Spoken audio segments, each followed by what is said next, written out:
My name is Karen Millner. I'm the National Chairperson of the South African Jewish Board of Deputies. Once again, I find myself having to address my President, this time in his role as Chairperson of the G20, for his callous disregard for Jewish life. In his partisan, public statement at the G20 on 20 February, President Ramaphosa spoke about the ceasefire between Hamas and Israel, noting the suffering of the Palestinians in the war, without a word of compassion nor condemnation of the brutal treatment meted out by Hamas to the innocent hostages taken on October 7. The very day President Ramaphosa made his trite comments was the day the bodies of an 84-year-old grandfather, Oded Lifshitz, and babies Ariel and Kfir Bibas were returned to Israel in a ceremony that violated not only every tenet of international human rights law, but was recognized as an abomination by every person with an ounce of humanity. It has subsequently been established that the baby's mother, Shiri Bibas, was replaced in her coffin by the body of an unknown woman in a type of grave robbing that would not be out of place in a horror film.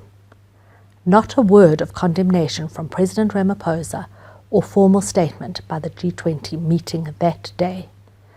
We now know that a medical autopsy has established that 9-month-old Kfir and 4-year-old Ariel Bibas were not killed in the fog of war, but were deliberately murdered, strangled to death by their captors, and their bodies mutilated by the Hamas-aligned terrorists to cover up their crime.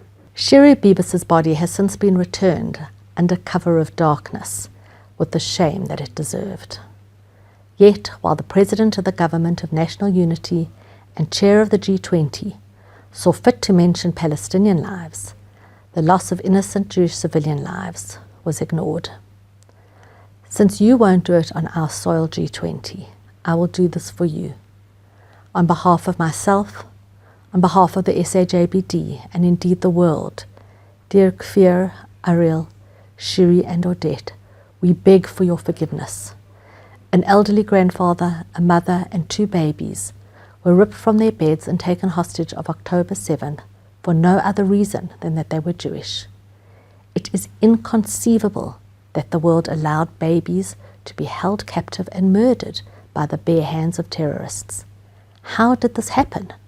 How did then Minister Naledi Pandor, on her phone call to Hamas on 17 October 2023, not demand that these babies be released?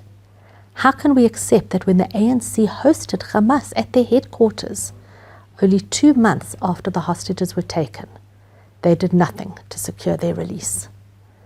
Subsequent to President Ramaphosa's remarks at the G20, a Cape Town hate rally provided a clear message of support for Hamas.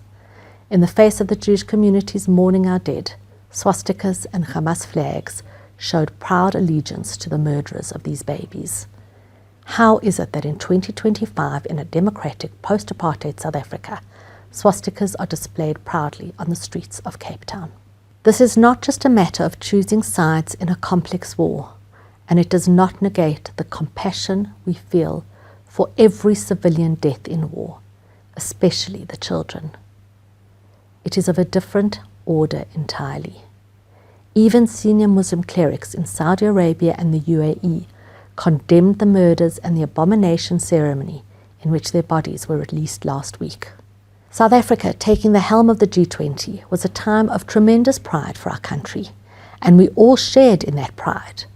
But if the G20, the South African Government of National Unity, and our President as the current chair of the G20 have nothing to say about these atrocities, we wonder if they have anything worthwhile to say at all.